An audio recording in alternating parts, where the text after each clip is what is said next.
Greetings and salutations, people. Another episode of the Inquisition is ahead of it, is now live. And yeah, we're going to have the travelling tabletop with us tonight. And we'll see how late Casey's going to be.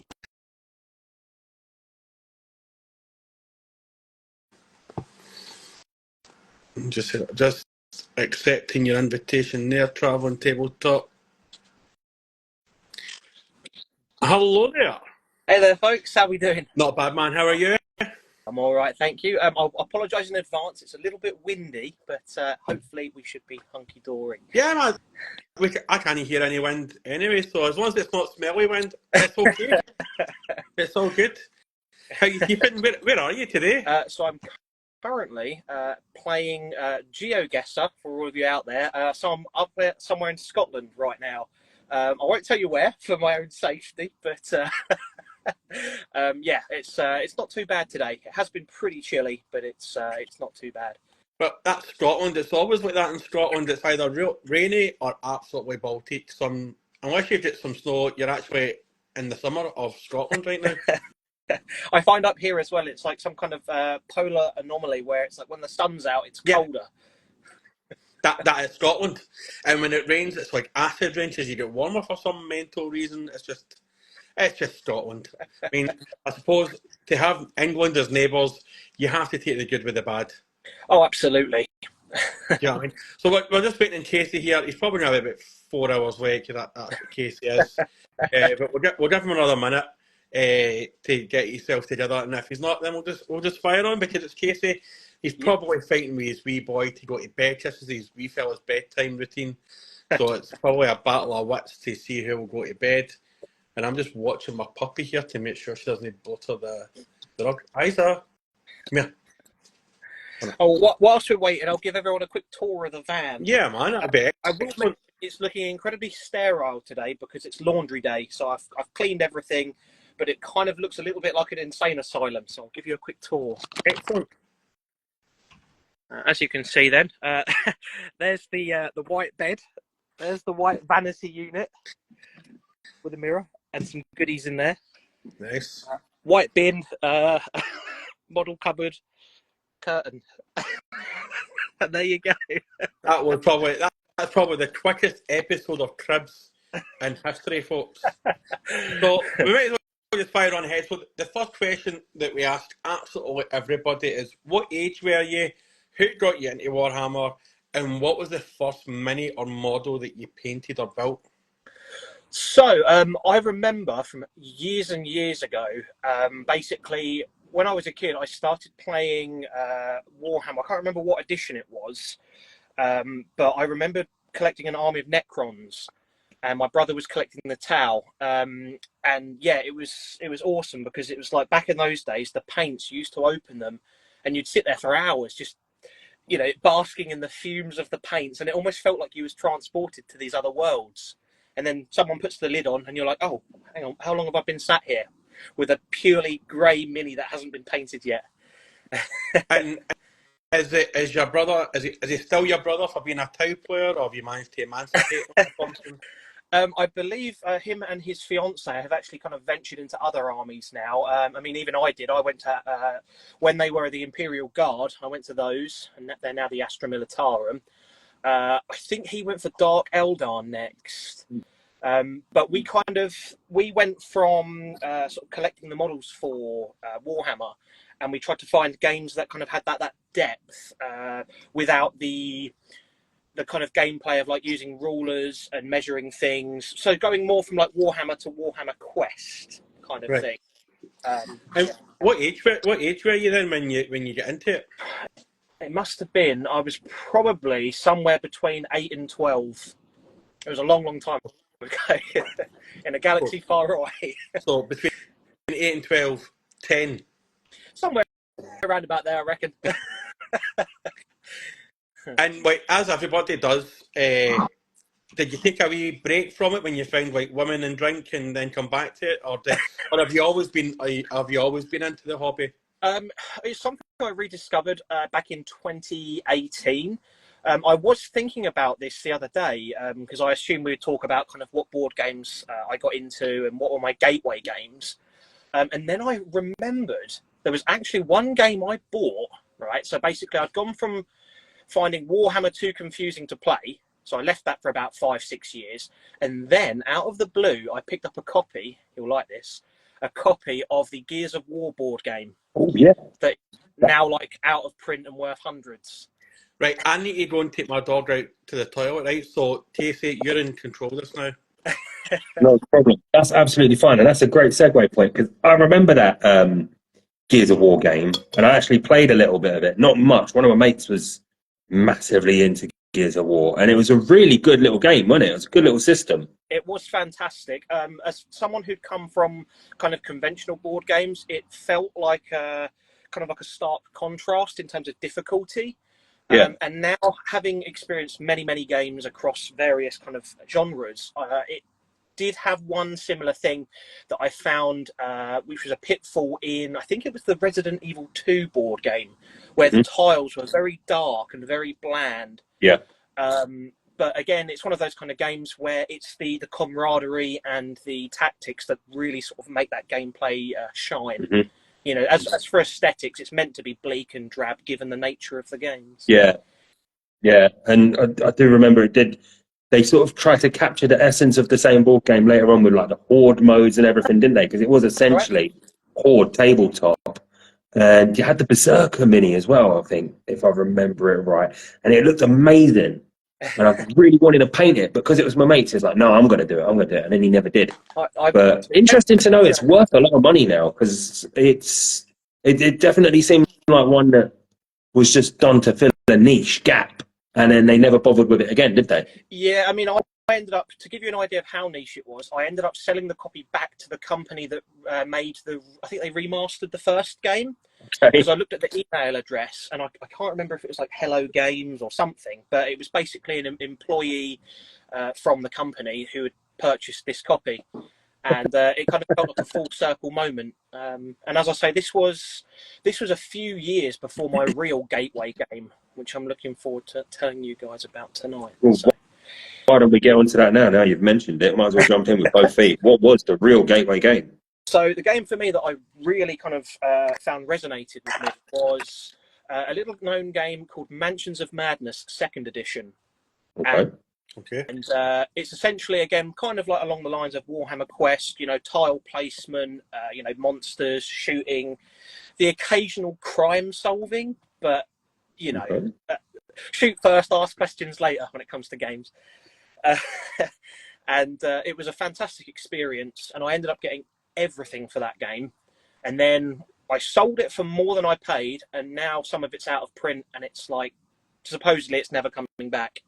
So, and do you have a regret selling that now? I do, in the sense that it's like, I know I probably wouldn't have played it that much, but it was just because I wanted to have it as part of my collection. You know, it was sentimental, and that's a big thing in board games. Yeah, we'll all have a drink. It probably is why we, as board gamers, we keep a hold of so much crap, because it is the sentimental value, isn't it? You remember where you got the mini, what you did with it, how many times you repainted it. Oh, yes. And speaking of repainting, I've actually got a couple of miniatures just over my shoulder here. I just finished painting them. I put an oil wash on, bearing in mind this was all sub-zero temperatures, so everything was taking forever to dry. And then I put a camera on the ceiling, and it fell down and crushed my brand new miniatures that I just finished. And is the camera okay? Yeah, it was fine. It was just a backup phone. But 4 hours later, I'd managed to piece it all back together. And imagine like a Warhammer set, but then someone's chopped it up into 500 pieces instead of 50. And I sat there meticulously. I put it all back together, and I was so impressed. But it was just something that's kind of like, a lot of people would be completely turned off because of something like that. Yeah. So, yeah, I'm glad that I had that ability to persevere. So I think this leads on to the main question, I think, of you being our guest tonight, and probably the first thing I thought when Dunk told me he was getting you on. Hobbying in a van, how does that work for you? I I mean, it was kind of like, because of my stubbornness, it was like I could either pay £1,200 a month to some guy who's probably going to go off to Dubai and, you know, use my money for nefarious deeds, or I could just get an ambulance and have my own space. And if I invest enough money into it, I can be self-sustainable. And it's been awesome. You know, it was a tough winter, but yeah, we've kept on top of the cold, the mold, a fire, a dead battery, and a dodgy handbrake, but we're all good. Pretty much just ship a thesis, just rebuild the whole thing, crack on going. Well, I actually did have to buy another one because my first van, it was the inside was immaculate, but the body rotted around it to the point where it couldn't be saved. And in about 20 years, this will have paid for itself. As it's a former ambulance, it's exempt from a lot of rules and regulations. So. Very good point, actually. Yeah, you don't think about that when you're looking at your vehicles nowadays. What's exempt from road tax, what's exempt from ULEZ and all of that madness. Yeah. But I mean, I got in touch with all the right people, and I said, look, you know, it's insured as a converted camper, so you get the perks of camper insurance. It's taxed as an ex-ambulance. As any vehicle that has been in service is treated with that kind of respect. And it just turned out that this incident where I had to completely get rid of the van I just spent £6,000-7,000 on, it was actually sort of like a silver lining, because this one is not only newer, it was more reliable, it's had its fair share of problems, but yeah, we're doing all right. go on, Doug. I'm just trying to think of a question that doesn't sound stupid, but That's hard. Every question you say sounds stupid. Hey! so see for work, like, do you just work from the van? Like, what is it you do as a full-time job, if you don't mind me asking then? So the funny thing is, I don't think anyone here will believe me, but I guarantee this is probably the coolest job in the world. Basically, when I'm in the UK, I'm a professional axe throwing instructor. In the summer, I travel the world reviewing roller coasters at theme parks, like from as far as California to Yokohama in Japan. And then when I get some time in the winter, I just play board games. So That is I love a roller coaster, so we're going to come back to that. Don't worry. yeah, absolutely. Okay. No, I'm going straight there. How did you get that job? Like, how? You get jumping straight in. Fair enough. If you think that was crazy, the story of how I got the job is even crazier. I promise we will talk about board games, but the reason I got into this was because back in 2018, I worked at a summer camp in America teaching kids how to drive go-karts. And they were like proper petrol, you know, sort of Zoom carts. And the kids said, oh, we want to see what you get up to on your days off. Because I used to go to the Six Flags and theme parks out there. Yeah. So I bought a GoPro.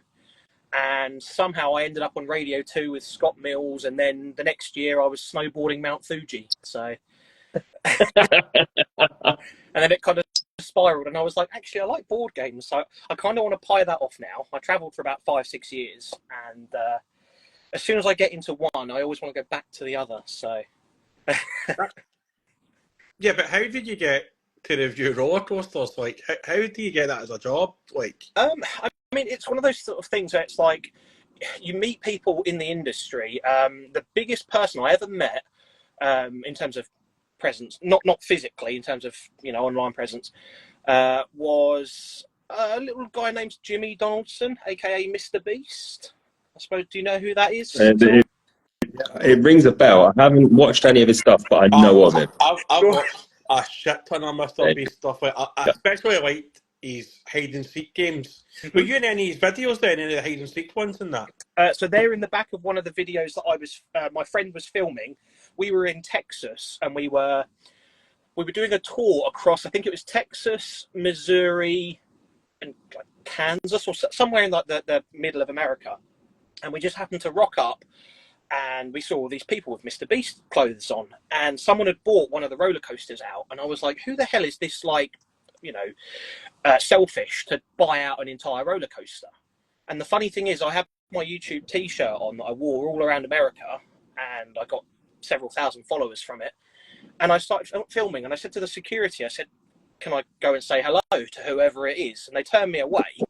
And then I just managed to get the camera out, and you could see all of like the Mr. Beast crew. and they were filming the video that was last one to leave the roller coaster gets $20,000. Yeah. And we were just filming a random video. Think like, do you remember the show Jackass from America?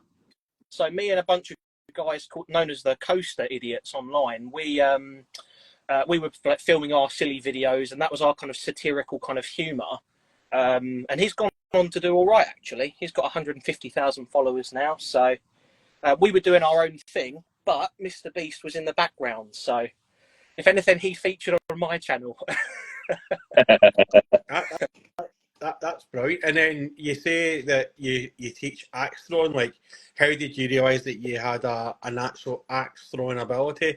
Were you like chasing some Scotsman about a wood? And so I was on a date, and it was kind of going down the drain. She turned up late, and I thought, well, do you know what? I saw there was a job advertisement here, so I thought I'm going to make something out of this. And I just said to the guy, he said, oh, have you got experience? And I was sitting there thinking, well, I have played Shadows of Brimstone. I've played Assassin's Creed. I know how to spell axe. You know, the rest you kind of learn as you go.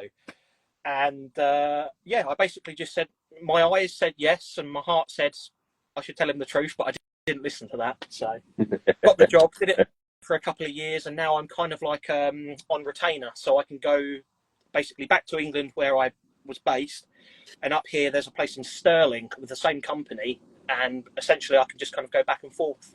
So that's pretty cool. That is a wild and mental life that you've had then. Like, seems as though you've just kind of fallen into these kind of amazing opportunities, to be honest, and that's pretty awesome. It is pretty crazy. I get it all the time. Like, a lot of people, like, they hear like, oh, living in a van, and they assume that you know, like, you're hard up. But I mean, I'm sitting here in front of a Murphy table that I've built that folds out from the wall. I've got a paint station in front of me. You know, I've got panel ceilings with LED lights, and you know, like, it's not like I'm slumming it by any means.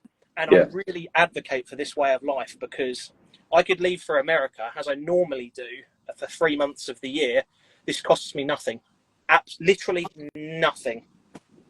And I tell people all the time, like, you know, as long as you do it right, you have to invest in insulation, and I recommend getting someone on board to do it for you, so you don't kind of get burnout. But yeah, take it from someone who sort of took a few shortcuts the first time round.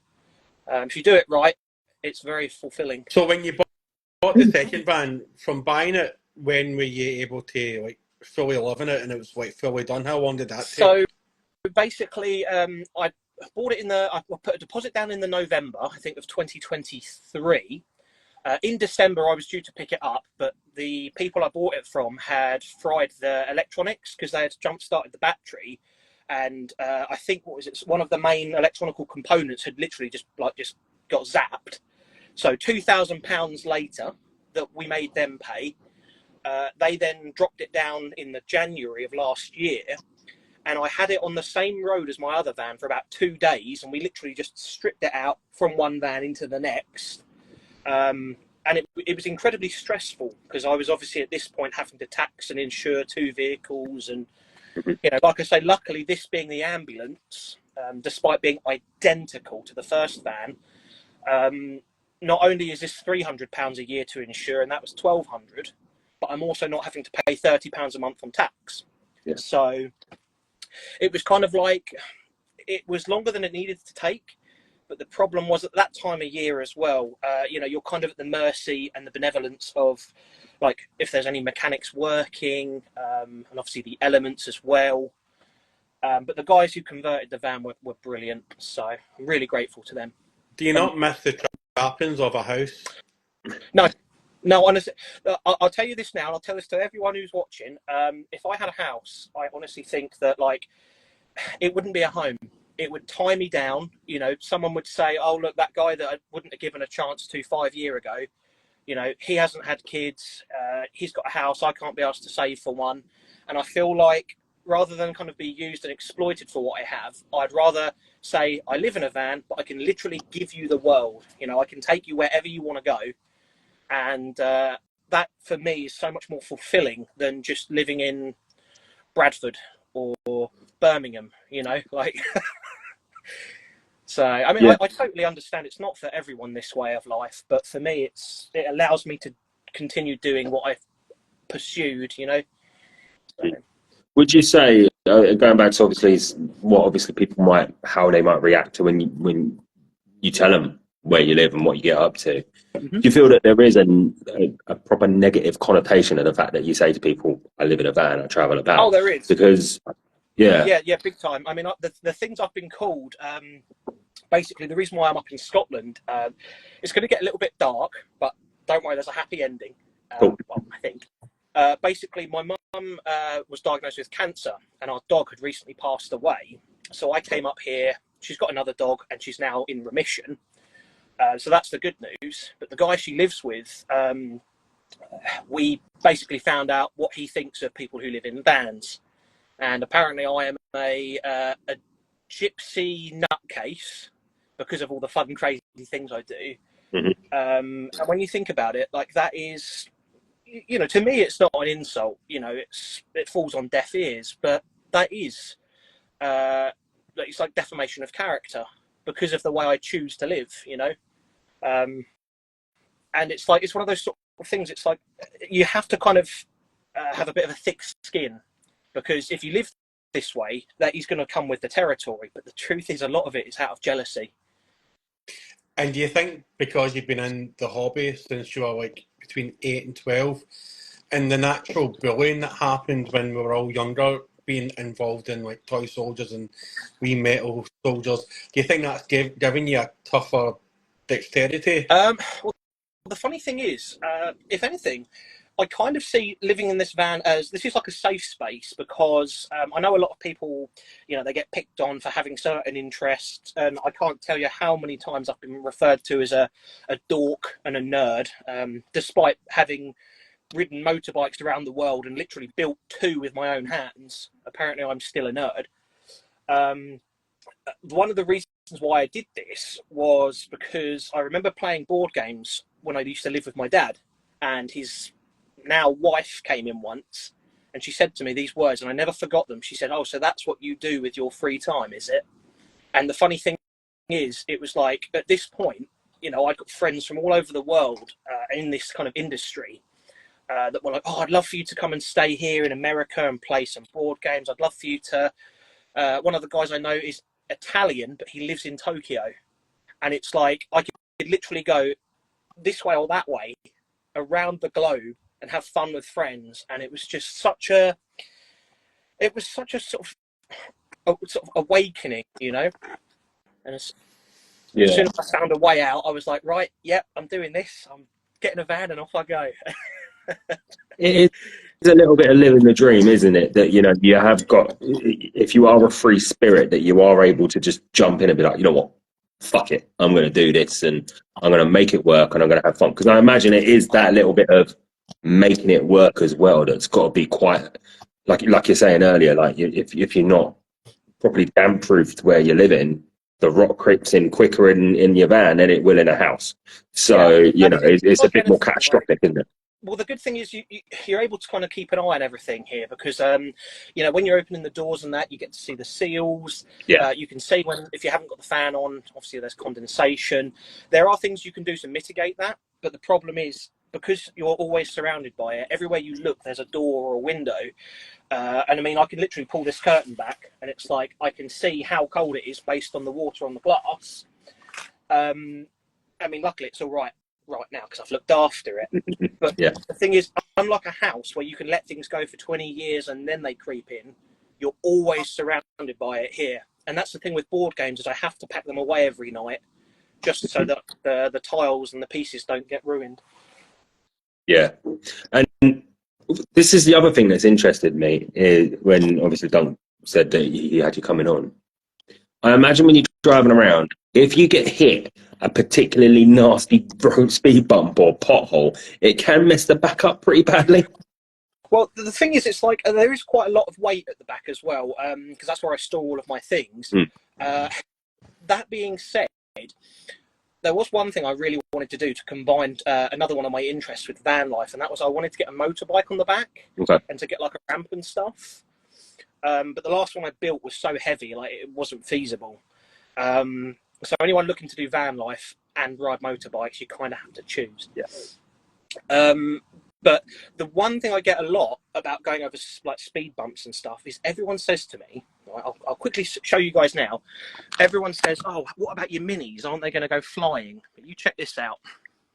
So these are some of the miniatures I have for a game called Shadows of Brimstone. Mm-hmm. I've got about 600 or 700 miniatures for this one game alone. These are just the biggest ones that wouldn't fit.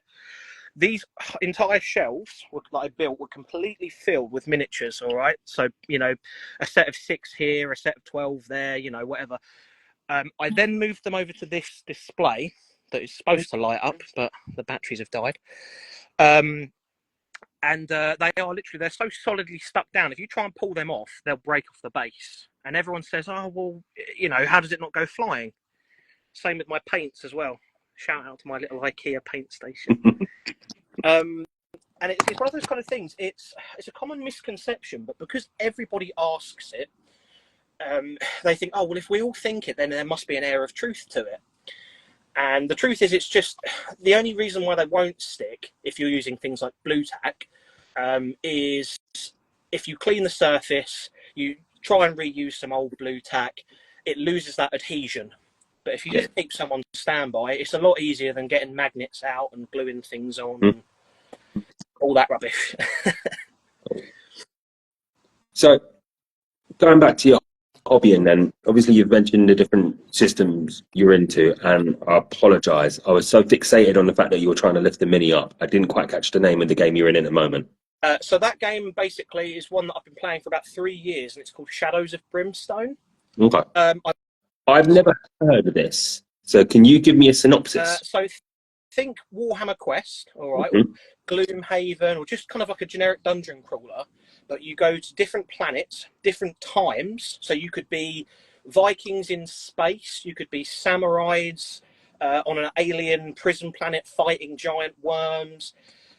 Hell, you can even be inside one of the giant worms. There's a level called the Belly of the Beast. But essentially what it is, all right, it's kind of like everything I've loved in a game encapsulated into one. And the best thing is, because they've been making it for about 12 years now, I think since 2013, there's no environment fatigue. Because if you get bored of like fighting in snowy worlds, you can go to the jungles. You know, if you get bored of jungles, you can go to space. And it's a game that I promise any single person here, right, if you look it up tonight, it will blow your mind. Not just in how expansive it is, but how expensive it is as well. It is, like I said, I've got about 600 miniatures at the moment, and I've got another 300 or 400 coming, I think, when the next Kickstarter delivers. And the next one they're doing is set in Egypt, and there's also a train in the Wild West that goes to hell. It's kind of like sort of like an ethereal train. It goes literally through the gates of hell, and you're fighting demons and stuff. So that sounds like a bit of you. I love how these guys come up with the ideas for it. It feels like it's a chaotic writer's room for the WWF in the 90s, where they're all just off their heads on cocaine. I'm like, well, it'd be great. Yep. About a train that goes to hell, but it's a ghost. Yeah. You know, just the stuff like this. That like, I am not a creative type. I don't think I've had an original thought for the last 10 years. So for these guys to be able to sit down and come up with this stuff, man, it's amazing, isn't it? I mean, what blows my mind is when I was last up in Scotland, because I was here about 5 years ago, and then I went back to England and everywhere, blooming bar Africa at this point, and then I came back. When I was first here, I had a dream about playing a board game, and I remember saying to my mum, I said, I had this idea for a game where you fight massive miniatures that are really, really big.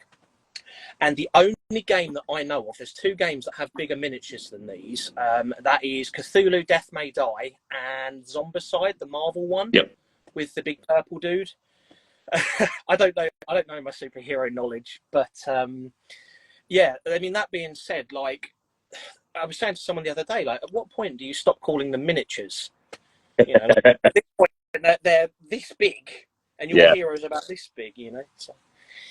Yeah, it's actually something we had on with our last guest, who's primarily paints busts. And when you're getting into like the 75 mil, the 85 mil, and it's like you change from mil to centimeters to start measuring things. It's like, can you actually call it a miniature anymore? Yeah. You know, is it borderline action figure almost, or? Absolutely. It's kind of like when you have a newborn baby and you go, oh, it's a week old, and then it's 2 weeks old, and then at what point do you stop referring to it as weeks old and just go, yeah, he's 5. I mean, you don't say, yeah, he's 5 months, 3 weeks, and 2 days, and 23 minutes old. No, he's nearly 6. It was his birthday yesterday, but he's nearly 6. So Yeah, if you're still saying years after, like, if you're still saying it, then they're like 92 months. No, mate, come on, stop it. yeah. Well, I can't speak on behalf because I don't have any children that I know of. So, shout out to you if you are my child. That's why he's in a van, because you'll never find him. No, I think honestly, it's so inspiring. Like the people that made Shadows of Brimstone, they've made so many other games, and they're all like family men and women as well. You know, they've got children, partners, pets. I can barely function. You know, I'm sitting here with a little bit of a caffeine buzz, and that's just to you know, kind of get me in the swing of things. Because I find lately, like, I love the hobby. Like, it's great. It encapsulates everything that I love about just kind of, you know, building and expressing myself. But the thing is, sometimes I don't even have the energy to do that because it does take it out of you, and you really have to commit. But yeah, it's great if you like painting, building, and playing. And what do you prefer doing out of, if you had to choose one, like love, hate, love, marry, and kill? What one do you prefer doing? Painting, building, or playing? See, the thing is with painting, it's kind of like with building, you know, you see the progress as you go, and then you've got something at the end of it. Whereas with painting, you know, it's always going to chip when you use it. You have to worry about the conditions. Is it going to, you know, like, is it going to be warm enough to dry? Where am I going to spray with the primer? So I would probably say I love playing, marry building, because obviously with this game it kind of comes with the territory, and I'd get rid of painting, because that's the one thing at the moment that's going to take me until I'm like 70 years old. And at this point I'm kind of thinking, like, I do have a really cool excuse, and feel free to use this. The reason why that miniatures are in black and white is because it's a story being told from my hero's perspective, and he can't really remember the enemies he fought, what they were wearing. He just knows he fought them, and that's why all of the miniatures are kind of like black and white, because it's kind of like we're retelling the story, but we weren't there. Yes. Biggest load of waffle ever, but you know. Oh man, you do you. If that makes sense, it does make sense. Like, of like what you were saying. Like, so I know we've got, it's got to be a short introduction because you're busy at 8:30. So I'm going to go on to the real questions now. The questions that really everybody tunes in for. So you've travelled from one end of the world to the other end of the world, minus Africa. What is your favourite crisp out of all the crisps and soft drinks and alcoholic drinks that you may have tried? What would be your favourite soft drink, crisp, and beverage? So I would say my favourite crisp, it's an acquired taste. Do not say Bovril or Marmite, fucking Marmite and sausage or something, because the Inquisition's finished at this point if you do. Can I give you an answer that isn't a conventional crisp, but it kind of has that same sort of texture? Yes. So in Japan, I had something called, it turns out it was stingray fin, but it looked like, the best way to describe it is it looked like a callus or like a blister. And I was told to eat it before I knew what it was. And then as soon as I found out, it was like, oh, okay, that's fine. You know, I've had shark in Barbados, I've had lobster in, you know, Florida. And this little thing that was on the side of the bar, it was just so unique. Like, I thought it was just like a type of like peanut or crackers. No, it was like, it's stingray fin. So that's my favourite go-to snack whenever I can find it, just because it is so out there. It's a bit unique, yeah. Yeah. What do you wash it down with, though? That's a good question. Another drink from Japan. You can tell there's a theme here. There was a drink that I had out there. It was. It's not as bad as it sounds. It used to be called cow piss, but it's now called cow pico. And what it is it tastes like lemon sorbet. as a drink. Okay. And I'd probably say either that or peach flavoured water that you can get out there, because that is the real gem of Japan. Like, not cherry blossom. Like, that's just, you know, that's like coming here and having a Pepsi Max. Like, everyone has that. I say they're big on peach flavoured things, aren't they? And like the kooky Kit Kats and stuff like that. And big time. It's yeah, quite cool. Of all of the foods that we have here, I consider that a Western food. I wouldn't have thought Kit Kat would have been so prevalent. Like, I feel like that's kind of like a gimmicky thing. I would have thought it would have been more unique, given like their history and, you know, how vastly different their culture is. But something about sort of bits of chocolate that you can snap, and, you know, it's apparently unanimously loved around the world. So makes sense to me. Yeah. And what about alcohol beverage? Do you partake in a fizzy alcohol beverage now and again? I used to, when I was a wee lad, or a bit younger, I was about 18 or 19, I used to have cider, because I was a bit of a cider man, and it was called Brothers Toffee Apple Cider. Yes. It was lovely until you got to the bottom, and then it was really syrupy, but that just meant it was time to get another one. Did you used to get it in a bottle, or because I know some pubs used to do it on tap, and then they'd add the syrup to the cider, didn't they? So I used to have it from the bottles. I think I may have had it once or twice from a pub, but I wasn't aware that, you know, I think it's one of those things, a lot of it is psychosomatic. If you see how it's done, you can taste the difference. If someone just goes, here you go, mate, you don't think about those things. But yeah, it's definitely, as you say, like, there's a whole phenomenon like where people say with soft drinks, I think the tier goes, it tastes best in a glass bottle, then a plastic bottle, and then a can. But apparently that's a whole thing. Yeah. Everything tastes better in a glass bottle, like, regardless of what it is. Everything tastes better out glass for some mental reason. Yeah. Budweiser, this piss definitely tastes better out of a bottle than a can. There you go. I would say that's probably closer to cow piss than what cow piss is in Japan. Probably, yeah. They also have a drink out there called Pocari Sweat, and yes, I've heard of it. Tastes like did you ever have a thing here in the UK? Or, you know, I know, because are you both in Ireland, or have we got one of you in England? Just me. I presume you have it over there. There's a thing called Andrews, which you have if you have an upset stomach, where you pour it into water and you stir it. That is exactly what Pocari Sweat tastes like. It's disgusting. And it's like, no one ever mentioned it. They're like, oh, this is different. And it's like, yeah, it's different, as in, it's crap.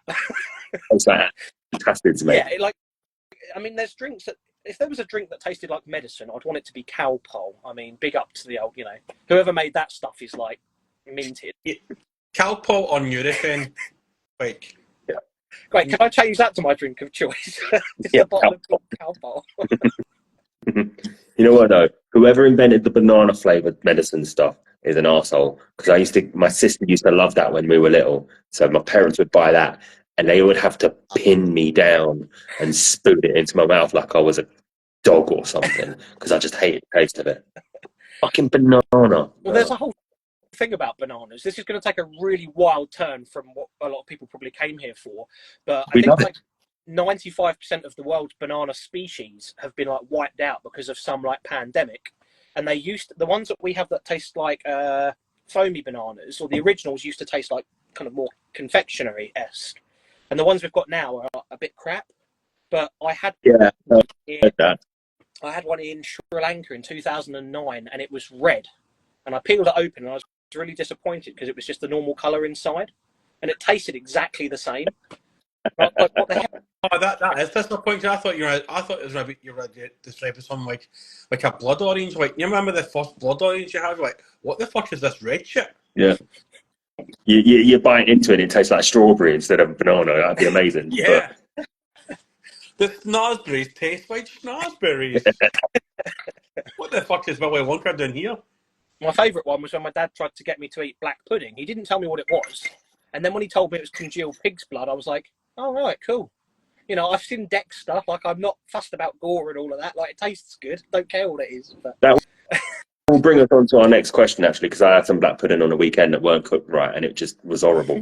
But seeing as you have gone around the world, you've obviously tried many different types of fried breakfast and breakfast goodies. On your fry up, what is a must-have and what are you ditching? So for me, I'm not a big fan of mushrooms. Oh, I know some people love them. But for me, I've had too many like ones that are like they're not cooked right, and I would say my absolute must-have for a fry-up wherever I go. So obviously, you know, I know baked beans is a little bit controversial. I love them personally, but my one rule is either baked beans or ketchup, never two, because when you mix them together, the sauce kind of goes like has a weird consistency. See, it all depends on your baked beans, what baked beans you're getting, because that's why I don't like getting baked beans in a cafe. It's usually cheap shite, and I like Branston beans. I'm a Branston man. Oh yeah. Bring None it of up. this fucking beans mean things, pish. It's Branston or nothing. So I don't. But see, the thing with mushrooms is the best way to treat mushrooms for a fry up is just put them on a pan, no oil, just let them just cook out. That's the best way. The ones I've had before, like the really big ones, and it's kind of like they look like you cook it and it's kind of like soft and squidgy. You can see the stalk on the top, and it's just like, you know, is this supposed to be chewy? Like, am I eating like a tire? And then if you overcook it, obviously at that point it's just like, oh, okay, like I might as well be eating the plate at this point. Yeah. But yeah, honestly, like, I'm the sort of guy that would have breakfast for dinner, so I'm just happy to I do that regularly. Got to have a fry up for dinner every now and again. It's a quality thing. You have to have Brinner at least once a month. Oh yes. That's what you call it, isn't it? Brinner. Yeah. Full fry up with a handful of chips. Boom. Yeah. Okay. So, on you go. Sorry. No, I was just saying I'm getting hungry. I need a full English. Well, you're in Scotland now, so I think a Scottish breakfast is better than an English breakfast because we've got square sausage and better. The square sausage. And you've got to have your Thornaway black pudding. One thing I need to try is haggis as well. I've not tried that yet. Oh, mate, you should try and have a haggis supper. Oh. Yeah. I don't mind a bit of haggis, to be fair. It's one of them things that, again, like you say about black pudding, on paper you read it and you're like, I am never eating that. But then when you try it. My favourite is hogmanay pie. I love that. And another quick tip about Japan, right? I know this is like culture 101 tonight. When the supermarkets close, they play Auld Lang Syne, like on the tannoy, which is that the Scottish song, like the New Year's thing? Yeah, it's Robbie Burns. Yeah, so they'll be, you know, saying konnichiwa, you know, yoroshiku onegaishimasu, and then it'll be like da da da da da. Konnichiwa, and then some guy breaks out his "Our old acquaintance be." But yeah, you hear that at bloody 9:55 p.m. in Yokohama. It's the weirdest thing. So bizarre. Well, when you lose a world war the way they did, you have to take on some Western things. Do you know what I mean? That was part and parcel of the home defeat that they suffered. Is that what we put in the peace treaty for us? If when you're closing your shops, you have to play Auld Lang Syne. So I must be reading that. Like, what's wrong with these English people? We'll have to like do the opposite then, and we'll play "Big in Japan" by Alphaville. That's a tune. Keeping off topic for a bit, and I know this is going back to something you were talking about earlier. Best roller coaster you've been on, worst roller coaster you've been on. Do you want to know the scariest one, or do you want to know that as well?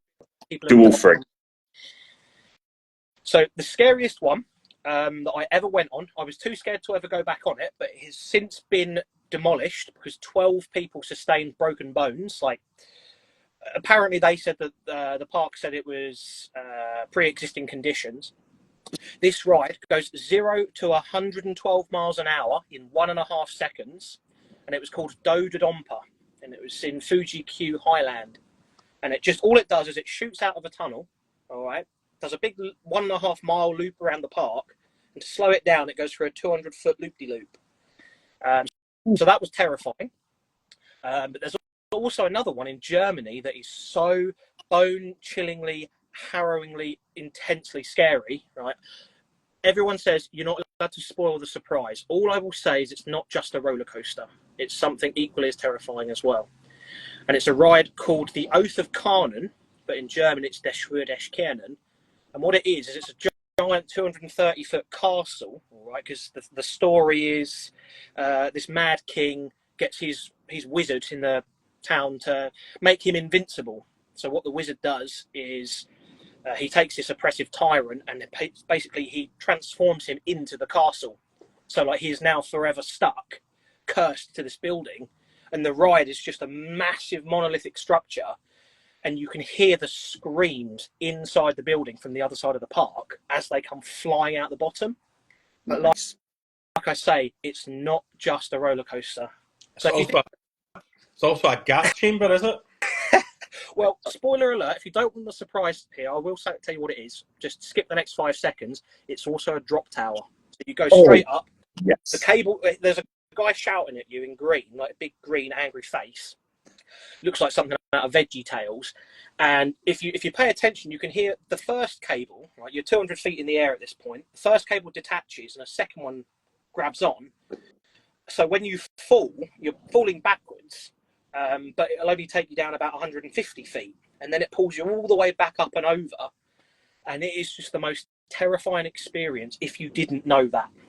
Like, to this day, like, it's one of my favourites, and I've been on 530 something, and it is just insane. It blows my mind, and I say to people all the time, like, if you think board games are cool, especially the ones that I put on the channel, like, we could have the most epic, amazing road trip by going to like combining these two things, you know, theme parks, board games, van life.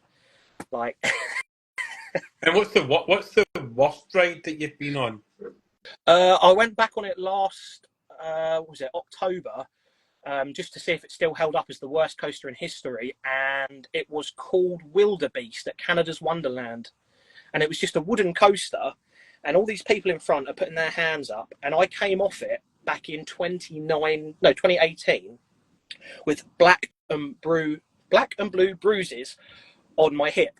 And I got off it again last year, and it was just as bad as I remember. It was so painful. So just because it's an old wooden one and you're getting knocked about here, there, and everywhere. Yeah, I mean, the funny thing is there are some coasters that get retracked. And what they do is, where the wood sort of warps and conforms to the different elements and stuff, sometimes it's worse to get a new bit of track, and then when it sort of goes back to the old segment, and it's like sometimes you have to kind of like let sleeping dogs lay, and other times it's like you can tell this is just a neglected ride. But yeah, like I've been to some places and they've just had the most amazing coasters. One in particular, which I think you guys would love, is Energylandia in Poland. Like, they've got 20 odd roller coasters there. You can do them all in one day, and beers are like 50p, ice cream is like 60p. It's wicked. You've got every piss up. Oh yeah. See domestically, what would be the best ride domestically? It's a good one. What you mean is a best ride, kind of like that you could get to easily, kind of thing? In the UK. In the UK. Oh, the Smiler. Yeah. The Smiler. Yes. I've done it. I don't know if you heard, but I think it was called Oakwood. The theme park in Wales it's permanently closing this year. It's not going to open. And there was a woody coaster there called Megaphobia that was apparently really, really good for what it was. Some people said that was the best in the UK, but I hadn't been on that. So, but yeah, Smiler's great just because it's a world record holder. You know, it's a shame that somebody lost a leg on it, but hey, if I can get £100 and lose a leg, take this one because it's crap anyway. When my lad was tiny, we used to go up and meet my other half sister and her kids in Alton Towers. We do like a night away there. The first year we went, it was after the Smiler incident, so they just opened it back up and everything. Yeah. And because all the kids were tiny, it was like, right, you love roller coasters, you can sneak off. You've got like however long to do one. Get back here, help out with the kids again. And it was like, great. And the first year it was like, don't do Smiler. I was like, okay, I won't do Smiler. Behind my back. Wandered off to it. Came back with, like, they call it Smiler for a reason because I come back with the fattest grin on my face, and she looked at me like, you fucking did Smiler, didn't you? It's like, yes. What makes it so good? I mean, I've had a lot of good experiences with it. I filmed a video there on opening day of 2019, and I was the first person in documented history to take a bumblebee on a roller coaster. And I filmed it all, vlogs on the channel, and I ended up losing the bee somewhere on the ride. And the girl behind me, she went, "Oh, excuse me, did you lose something?" I went, "I don't know, did I?" And she went, "Yeah." And I think we named him Gary. Was it Gary the bee? And it was just so crazy. Like, and then, you know, like, you can get off that ride, and then you can get some fried chicken from literally like across the way from the station. Something about that ride is just wacky. I just love it. So I tell you what it was for me, right? I enjoy going fast. Even when I'm driving, I've got to put my foot down sometimes when I don't need to. The feel of G-force on a roller coaster does it for me, because it is just like, you've got no choice. You either go with it or it will mess you up. So you've got to go with it. And it just got all the right turns and loops in the right places. There is that, it's like you said, there is that always little bit of fear factor in of, oh my God, I could die on this, which then gets the adrenaline going, and you're like, yes, this is fucking great. I did one in America donkeys ago in Florida, in one of the Disney ones called Julian Dragon. No, not Disney. Yeah, that was Universal. That Universal. was the B&M Info. Yeah. They did the two loops. Yeah. And there's a bit after one of the loops where it pings down and you skim along a pond. And I tell you what, that's the closest I've ever felt to being like in like Top Gun or anything in my life. It was brilliant. But the second time I did it, I had a bit of a blocked nose. And I had this huge rush of air on the loop, force all the snot out of my nose into my throat. And because I'm just like, I'm going to choke on this, I've got to get rid of it. So I tried to spit it out on a roller coaster, which you don't never spit on a roller coaster, because it'll just come out your mouth and just go smash into you. And I had to walk around with this huge lump of phlegm stuck on my shorts that are dry because you're in Florida in that 30-second 90-degree heat. It was, my mates were looking at me like, you enjoyed that a bit too much, Casey, didn't you? I was like, it's not fucking common, it's not. Oh, But, come on! I know I say things, but that's just too far. I would say that probably the I don't really like roller coasters, and the reason being, right, because I'm ex-military, right, and I was based in South Armagh. We had the helicopter pilots. We would get dropped off in helicopters when we were doing our patrols. Some of those helicopter pilots were absolutely fucking nuts. They would take you up to like 2,000 feet and then just fucking dive to like 50 feet. oh, see, I've lost that. That sounds like great fun to me. Oh, it's great the first time, but see when they do it like 8 or 9 times, then you have to take your helmet off and spew in your helmet and then wash your helmet out. Do you know what I mean? Or you get the Chinooks, and Chinooks are designed so if they have engine failure, they fall like a sycamore leaf. Yeah, they can still spin, right, and create enough lift to slowly bring them down. Yeah, so what you would do is we had a boy called, his name was Brian McNabb, but we all called him Andy McNabb because his last name. He was petrified of flying, absolutely petrified of flying. And we would tell the helicopter pilots that, oh, your man's scared of flying. And they would turn off the engines and like in the Chinooks, and they would just start like falling, like free falling. Oh, the guy at the back would be fucking floating in the back. Well, after that, like roller coasters don't really do it for me. I appreciate a good roller coaster. Well, you need that little bit of fear. I might change your mind on that one. Have either of you guys got a birthday coming up anytime soon? June. Me. Okay. Well, if you go over to Germany with a £15 Ryanair flight, there's a theme park where you can get in for free on your birthday. And I always say to people, it's like Disneyland if Disneyland had intense rides. And it's called Phantasialand, spelt with a PH, because, you know, they're cool like that. Basically, they've got some amazing rides there. And one of them, you sit on the seat like this, and then the train pulls out that way, and then you turn around to go the way you're facing, and then it puts you on your front. And you're laying down, and then there's boosters, and you're flying around. And it is such a weird sensation. Like I say, it's free on your birthday, so you can go check it out. And it is the most surreal thing, because most people think of roller coasters, they think of up and down. But they've got rides that this, that, the other, and, you know, bloody drop towers that shoot up instead of going down. And honestly, it's just so bizarre. And I tell people all over the world, like, whatever you're doing on your birthday, you know, you can go Frankie and Benny's, you can go Nando's, or you can go to Germany for 20 quid. You know, like. Love to do that. So That sounds like a bit of me. just try to jump quickly back onto the board games before we finish up here. How many board games do you actually have in your van? More than 3, less than 5. So basically, when I started, I essentially had a series of games. I had Shadows of Brimstone. I've got a game called Waste Nights Second Edition, which is fantastic. You've got to check that one out. Again, my opinions are my own, but they're pretty good opinions. I've also got Escape from Stalingrad Z, which is cool. It's a very, very unique concept where you kind of like, you open up a book and each page is a map tile, and you've got to try and escape from zombie-infested Russia.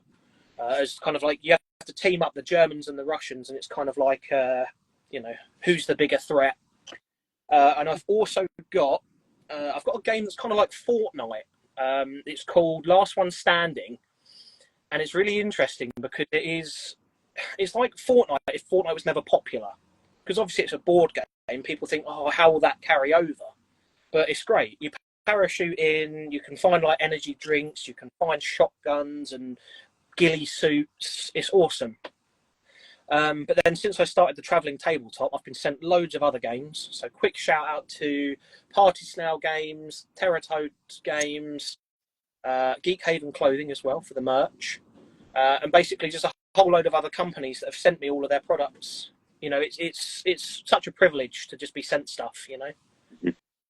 And what would you say is probably one of the best games with the better minis? So that is a controversial point with Shadows of Brimstone, the game that I'm a big fan of. A lot of people say compared to the detail that you'll find on certain like Warhammer, the detail it's simplistic. I mean, it's still there, but it's more kind of like cartoonified, you know, so you haven't got like the one-to-one scale, you know, it's all kind of a little bit adjusted for, you know, for tabletop presence and that. But again, I'll give you a quick close-up of some of the minis. I'll show you some painted ones as well. I can unplug these there. So as you can see, as I say, these are some of the bigger ones, and you can see the level of detail on these guys. That's a Cthulhu guy. Yeah. There's a tank. There's a snake riding a pterodactyl. There's a giant skeleton. You know, there's a big-ass dragon. And then over here, you've got a gunslinging cowboy, a robot that you can have as an ally, an angry Mexican with no eyebrows if you forget to paint the eyebrows on. And yeah, you got all sorts. Werewolf men, Gimli from Lord of the Rings, from Wish.com. And it's like, I love it because it's detail is one thing, but the thing that really kind of sells a game to me is when the characters offer something so unique, whether it's they look cool or they have a cool ability. And again, I am biased because I've spent probably about £2,000 or £3,000 on just this one game, but I love it. It's everything you could ever want in a game. So I think this is it's probably a long-winded question to sort of raise, and obviously knowing that we are a little bit short of time, but I think we'd love to have you back on. Yeah, absolutely. Your point there about detail, right? I personally think sometimes the minis nowadays are too detailed. And if you're saying that the criticism is some of these games are too simplistic, surely that's a bit of an unfair comparison nowadays. Let me show you an example. Some of the miniatures for this game, they started off as resin. Now they're HIPS, like injection molded plastic. But some of them, they're made in-house. And the company that makes these are called Flying Frog Productions. But because they make them in-house, they're made of thermoplastic. So this guy here, right, this is the revised in-house model of a character called the Outlaw. And if you look at his hat, it kind of just looks like a bedpan or like an upside-down soup bowl. It's very generic, you know, it's very flat. There's nothing to it. But then you look at a model that came out in like 2013, 2014. Let's take the US Marshal, or as I call him, Marshal Mathers. And you can see, like, it's almost like they've lost the detail because that looks so much more better. You know, his hat is like ribs for her pleasure and that. And it's like, where did it go wrong? And I mean, I always say to them, like, what you've got to remember is if you make models in-house and at the cost of detail, you know, if it's easier and it's more simple to just make them with more basic shapes, That's one thing. But is it really going to save you money if less people want to buy it? You know, because you're losing that capital, and people are going to associate a lower quality sort of threshold with your brand. So, you know, it's funny how I can use one game to compare, you know, how far it's come. Only with this game, it's kind of gone backwards.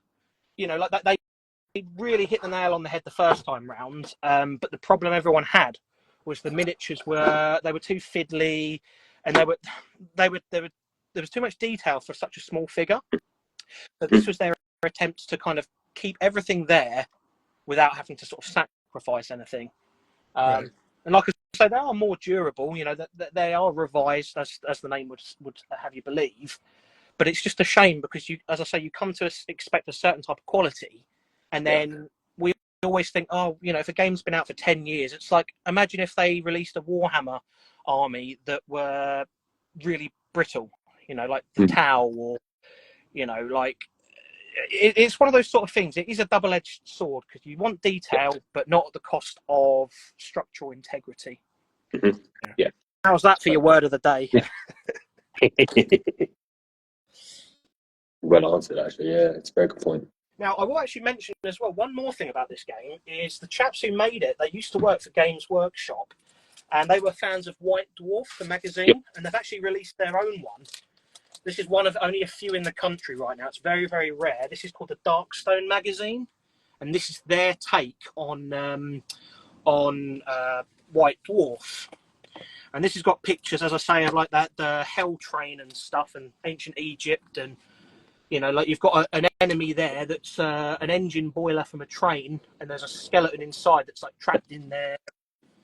It's just really cool, you know, like, yeah, and they've got all sorts of stuff. So, you know, bit of a segue there, but great.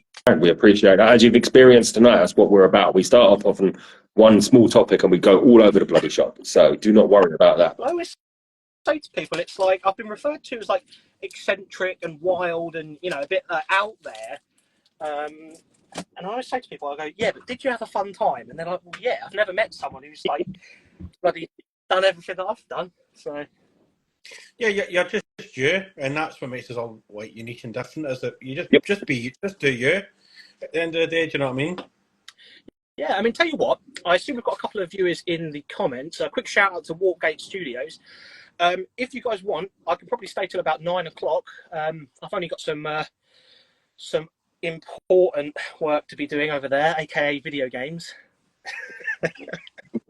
I mean, it's totally up to you, man. Like we're flexible with your schedule, and that's kind of just how we roll with Inquisition. It's like whatever floats your boat, to be honest. Yeah, I mean, I think, to be honest, we've had such a good time talking about so many different things. If anyone has any questions in the comments below whilst we're here, feel free to let us know. But yeah, why don't we have another half hour just to chat about basically anything? And also, whilst people are watching, if you're looking for new brushes, orange brushes, sponsors of the Inquisition, 10% off Inquisition in, get 10% off your order. I don't have any, so I'll just pretend. And if you're looking for new scenery, Siege Scenics as well, they've just released a new range of stuff on their Instagram page as well. There we go. Other brands I remember. That would do. So oh, you're okay, Steph? You said it's no, you go. I'm not going to speak, so you might as well. Oh, well, fuck you then. So, yeah, obviously, your hobby journey, I would say, is very different to a lot of the people that we have on, obviously, just instantly because, you're in a van. Not a lot of people that we've had on are, but also because you sort of go away. You're on more systems that I would say people will probably know less of. Do you find where that's the case, that when you are recommending some systems to people that are so ingrained in the Games Workshop stuff that they sort of turn their nose up a little bit, like, well, hang on, I play this, so I'm not going to do that? Or do you feel there is a real sort of like a sort of common, because you've got that common ground, people are more interested in seeing what else is out there? There's definitely, you know, the sort of hierarchy of Games Workshop. Like, they produce amazing stuff. You know, like if I understood the games easier, like, you know, like if I think the last time I played it was like 6th or 7th edition, and now I believe they've just simplified the armor piercing rules and stuff. If they made it more accessible for you to kind of like go in, have a full game with like, you know, a basic army, which I think they're doing now. I think I read somewhere that there's a new system coming into play. I think that would entice people to kind of learn more as they go. Whereas when I used to play, you had to kind of know everything. You know, you'd have to read a whole rule book, and then the problem was you'd read it all, you wouldn't retain it, and then when it would be time to recite something, you wouldn't remember where you bloomin' found it. So for me, it's like these games, I always say to people, I say, look at it in your own time. I promise you, you will not regret it. Whether they like it or not, you cannot deny anything that I ever recommend on my channel. It offers something, whether it's unique, whether it's quirky, you know, like it's something that I advocate for because I believe in it. You know, I don't make money from doing this, and I wouldn't want to, because I feel like that can kind of create a bias. You know, you have to say good, and you know, you have to kind of like mention the shortcomings as kind of like a little minor thing. But with board games, especially on the scales of the ones I play, it needs to be like meticulously kind of looked over with a fine tooth comb. So yeah, I mean, like I say, again, the games I play, they're kind of like, you know, those books that you get that say blank for dummies. The games I play, it's like, okay, well, you get the expansive worlds and the strategic element of games like Warhammer. Other brands are available, but it's you know, for someone like me that gets distracted easily and sometimes doesn't even finish his own sentence, it's nice to have a game where you can kind of like change up the genre, and it's like, okay, we're now in feudal Japan, I'm now riding a motorbike. It's just wild, you know, and I love I think comment in the chat there from Adhira goes, it's nice seeing some simplicity as well in systems, because it is just a case. I think the best I can sort of compare it to myself is Space Hulk. Yep. You know, yep. Classic game, you got your tiles, and it is just to kill an enemy, you have to roll a 6. Bang. Done. None of this roll for this, roll for that, roll in case they've got whatever madness. It is just 1 dice each, done. And it is just that, isn't it? It's that sometimes we love the complexity, but that simplicity does make it that much better. I mean, it's nice to have options and stuff, but it can also work against you. Because funnily enough, you mentioned Space Hulk. The folks at Flying Frog, who made Shadows of Brimstone, they actually have, every year, they have a convention in Washington called Dice Fest, where they play other games such as Space Hulk, but they make them like 10 times as big. So it's like literally the size of like a room. And that was the first time I ever saw it, because you've got, is it the Terminators and then like the little Velociraptor things? And it was really, really cool.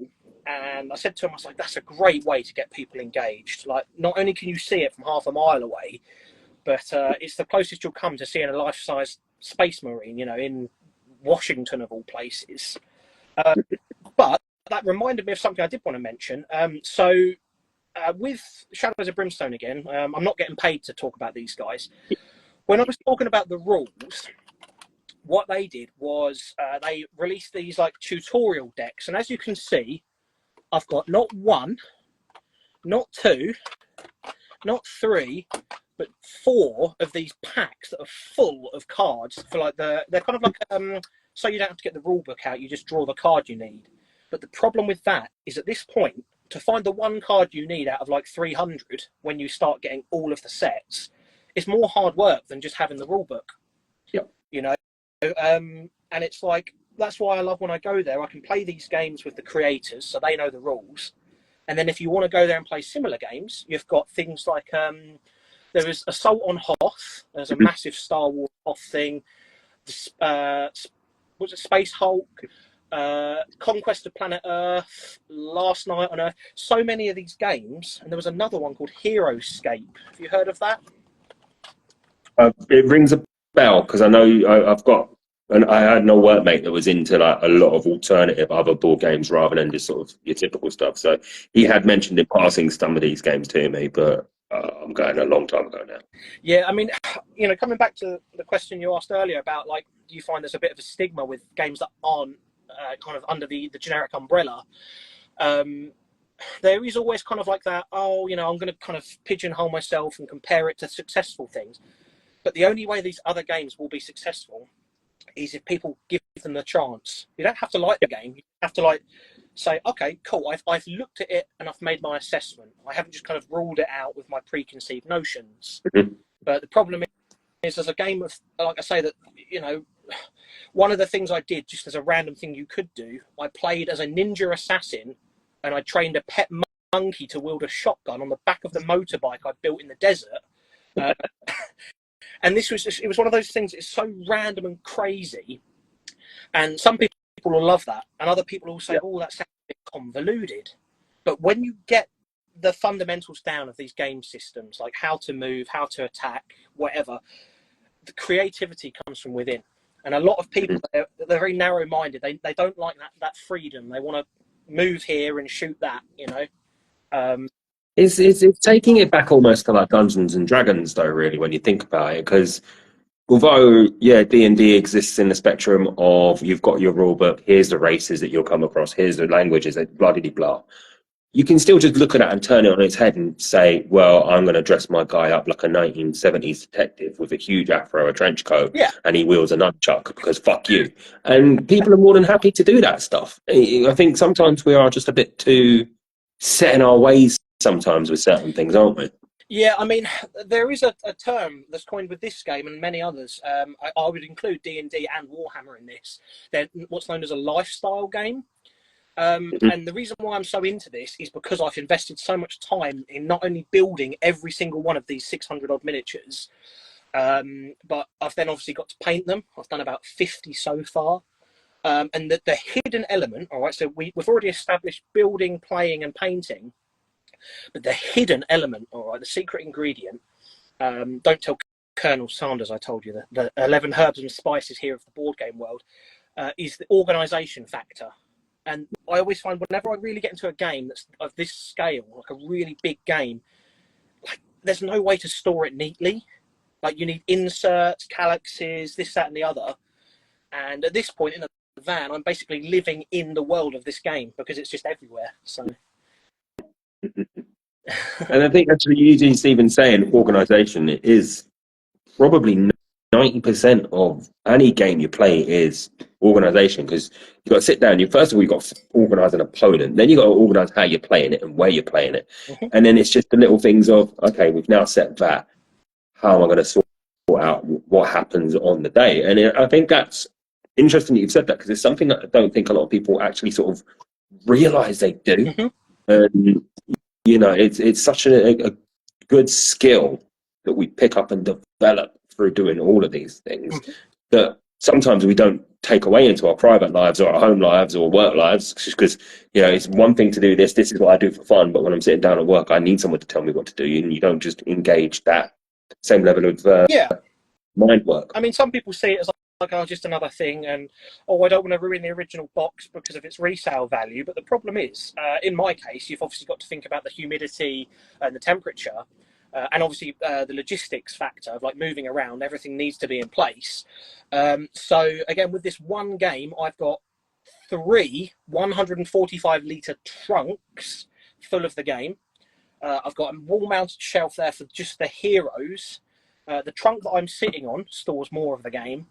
And it's like the organisational factor to keep everything kind of like in plastic rather than in the standard kind of cardboard boxes. It's actually going to preserve the integrity and the longevity of the game. But a lot of people will say, oh, but if I don't have the original box, it's losing its value. Yep. If you see a dirty old box that's falling apart, people are going to associate, oh, you haven't looked after it, it's neglected. But you like buy something from the range, like I say, that helps you survive it through the winter. People go, oh, you know, that's like a kit bash. You know, it's like some people say with miniatures, like, oh, why would you use proxies? Like, don't you want to use the official thing? And it's a very kind of, there's arguments for and against, you know. I'm going to ask one question here, and I don't think I've asked anyone this who we've had on who plays other games, other systems. Did you do you remember a tile game called Just Zombies? Did you ever come across with that? the exclamation marks, and the character was called Yes. Shotgun Dude. Yes. Shotgun Guy. Yeah, there's so many versions of that. Yeah, because this is one that my mate who had the Gears of War game, he had that as well.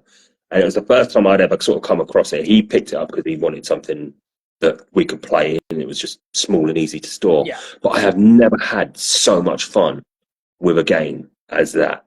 Sitting down. It was just to sum it up, it was basically like you load of little tiles out. You're a bunch of zombie survivors. You go across the board. There's zombies on each square, and you've got to get to an escape point. But the whole way through it, you're drawing cards, and you can either play it on another player, play it on yourself. You can either mess someone up royally or give yourself a massive boost. Yep. And we just used to play this. Don't you? Before you got the helicopter. Yeah, we just used to play this to fuck with each other. Never to actually try and win. It was always how we could screw somebody over the most. And that is something that I think the lack of seriousness about it. They even had one where you could develop your own cards for it. Oh, yeah. And yeah, so it was just a blank deck. And you just print off your own stickers. You find like stickers online, you print off your own versions of them. You could get a template off their website. Nice. And we were coming up with ones like, we were naming them after each other's dads and stuff, and it's like, when this card is drawn, you're fucked. And just stupidness like that. But the details they were going to with this game, it was amazing. And then they did one with like aliens and other stuff as well. It was like, there's also a medieval as well. I think it was called like medieval, like evil, not evil. And that had 3 sets to it. But again, it was just kind of like your typical kind of Army of Darkness kind of vibes. Yep. But the one you're talking about, I know there was like an ultimate collection that had like the whole set encapsulated. But I swear when I last looked it up on Zatu Games, other retailers are available. I swear it's something about, you can just buy the box, but it doesn't come with everything. It's a box that you can store everything in if you have it.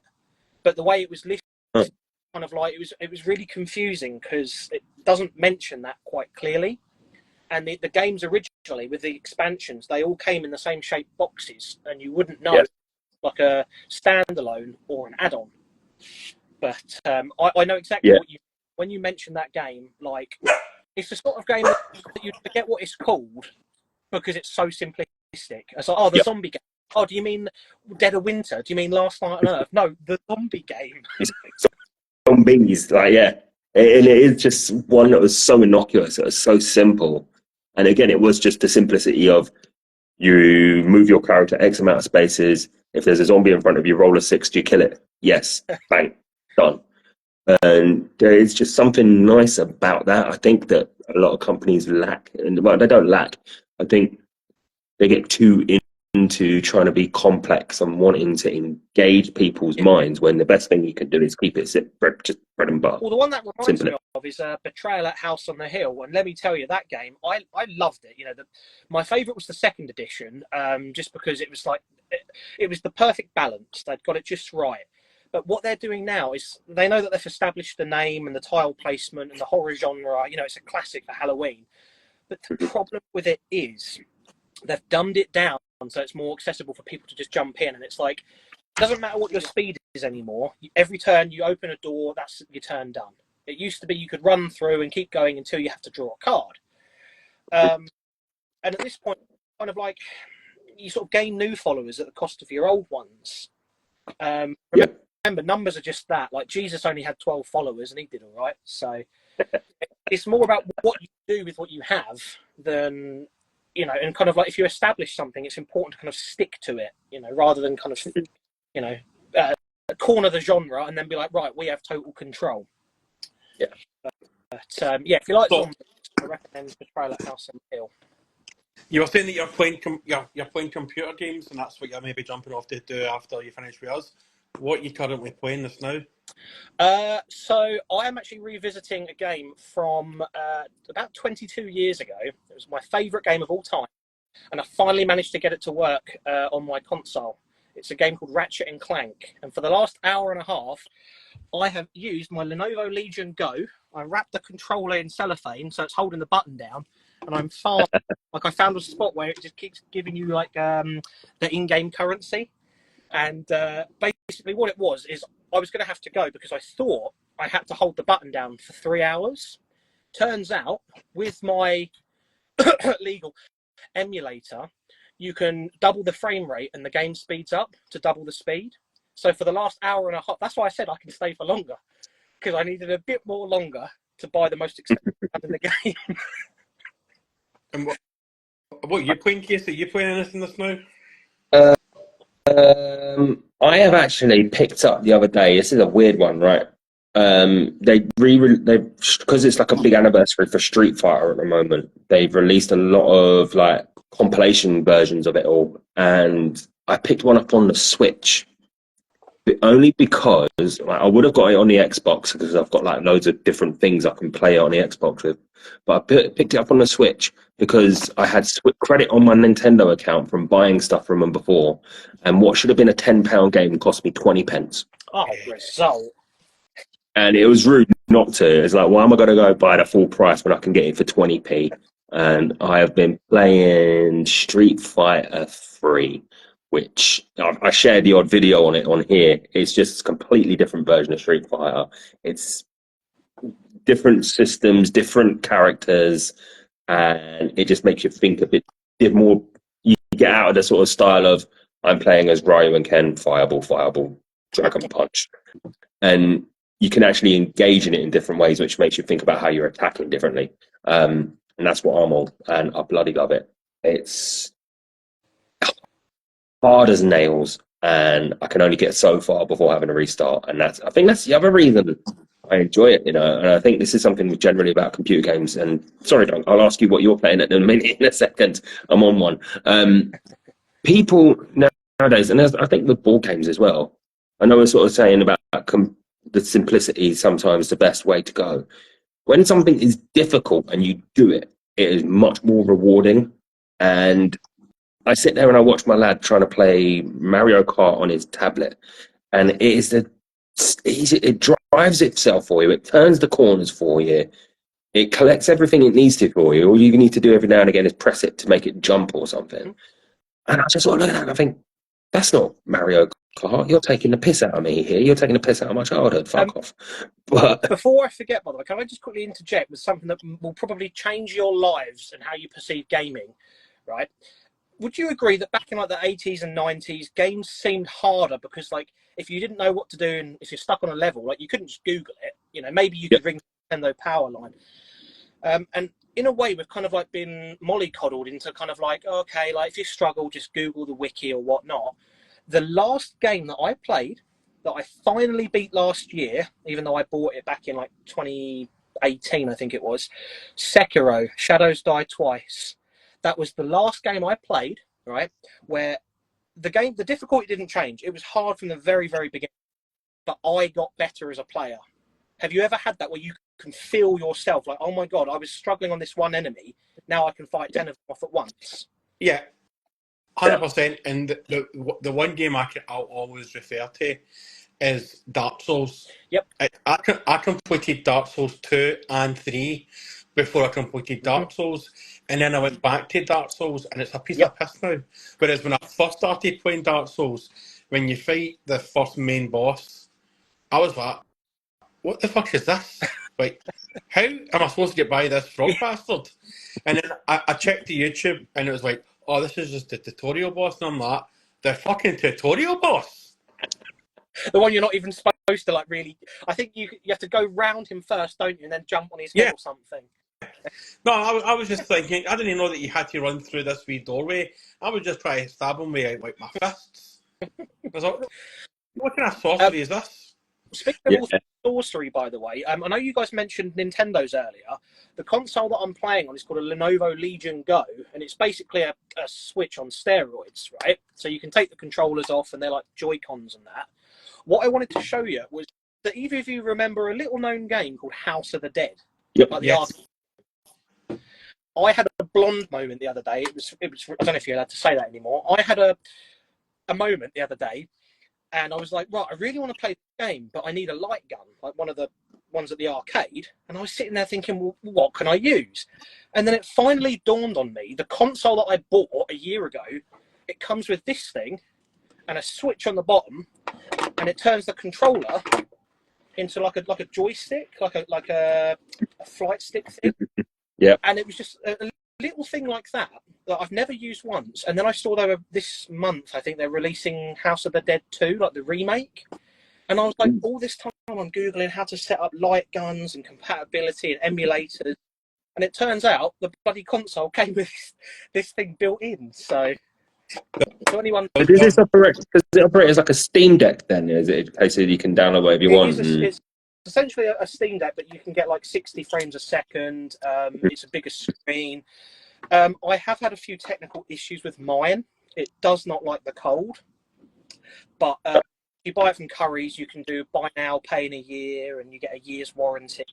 And they're £500 now, down from 750 if you buy them from Argos. So, again, I'm not sponsored to say that, but if you want like a really good console, don't get the second one, get the first one, because the second one apparently is... There are cheaper alternatives that are better for that generation.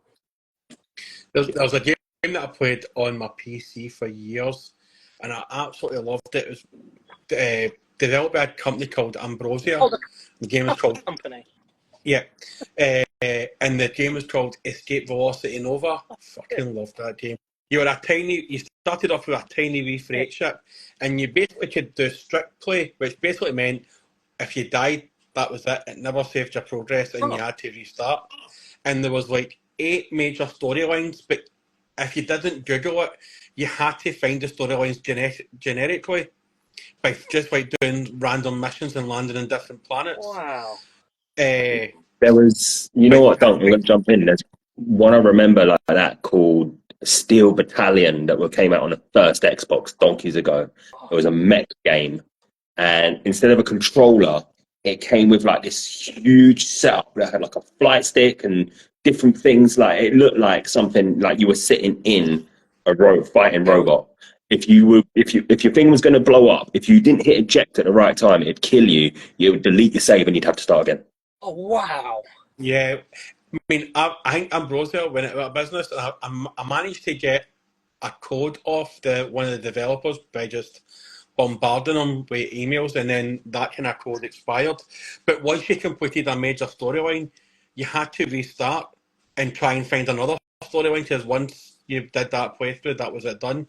But like, if it was once you first started playing it, you would land on a planet and you like pick up passengers and like freight and all that sort of stuff. But if you never had your batteries charged enough, you had to hyper jump between systems, and you couldn't fly between systems. You had to hyper jump. So if you miscalculated how many jumps, and if you hadn't fully explored the map, and if you were in a system that didn't have a planet where you could land, you were fucked. It was such a good game. Fucking loved that game. I'm going to try and find a code for it again, because it was such a simple yet so frustrating game to play at the same time. Sounds exactly like a board game. I don't know if you've heard of this one. It's called Zaya Legends of a Drift System. It is the best space sandbox board game ever. Like, hands down. It's literally, you fly around, like you say, you have to jump to each tile. You can blind jump and potentially fly into the sun. You've got bounty hunters. You can explore. You can be an archaeologist and like trade resources and find like relics of different planets. And it sounds exactly like what you're saying about picking people up and like cargo and that. And you have a card, and it's like, right, think of Tetris. Okay, so you've got a spaceship. A weapon system is like an L shape. A shield is like a square, and you've got to literally put them all on your ship so they fit. And it's just so cool. And like the combat is, if you get shot and your ship takes damage, you have to jettison the cargo. Fire takes over the ship. So does ice as well. Ice will slowly spread, and you have to like land to thaw out. It sounds exactly like what you were saying. So check that one out. Yeah, I mean, I would check out as well Escape Velocity Nova. It was such a simple wee game, and me and my mate would just lose hours, especially if you could find a lucrative trade route just to build up your credits, and then you could buy a better ship as well. And like if you accidentally shot like a space station, the whole system would turn against you. And I remember I completed the game, and actually I think I did like 5 of the major storylines, and there was one race that were like absolutely amazing, and they had the best ships. So I was like, right, I'm going to try and like take over a system with my fleet of ships that I had.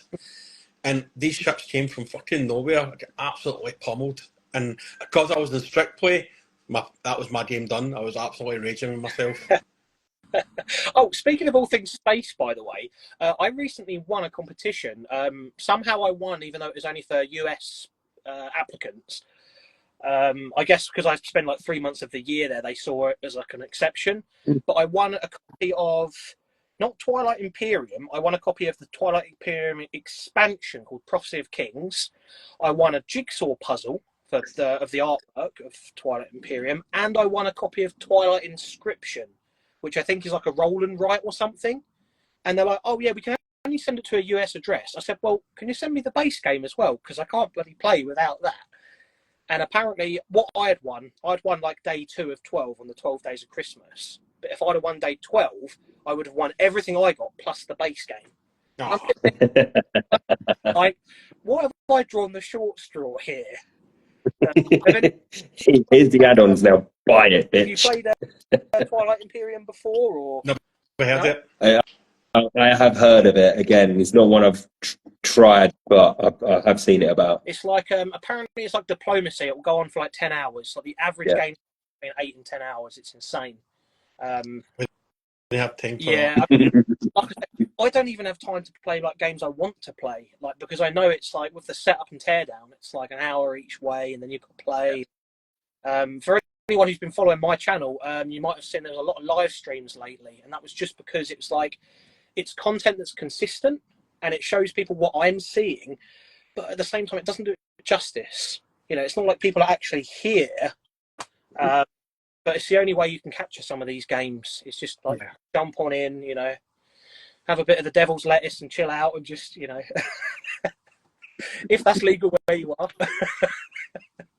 Right, I think it's probably best time to call it there. Because that's us been on for an hour and a half. We try and keep it to an hour and a half.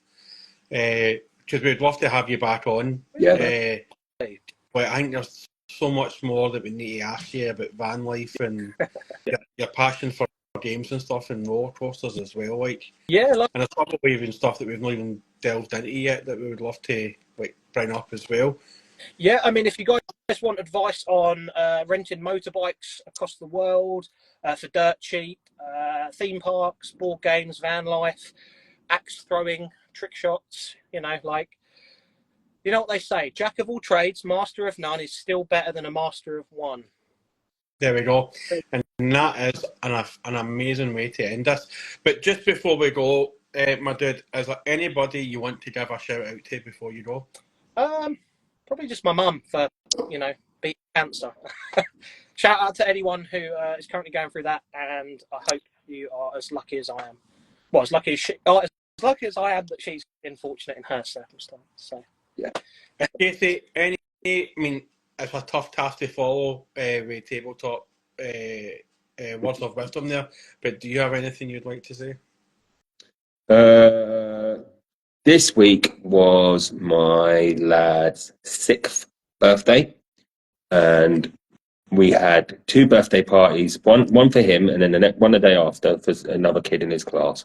And can I say, nowadays, kids' parties are bollocks. Yeah.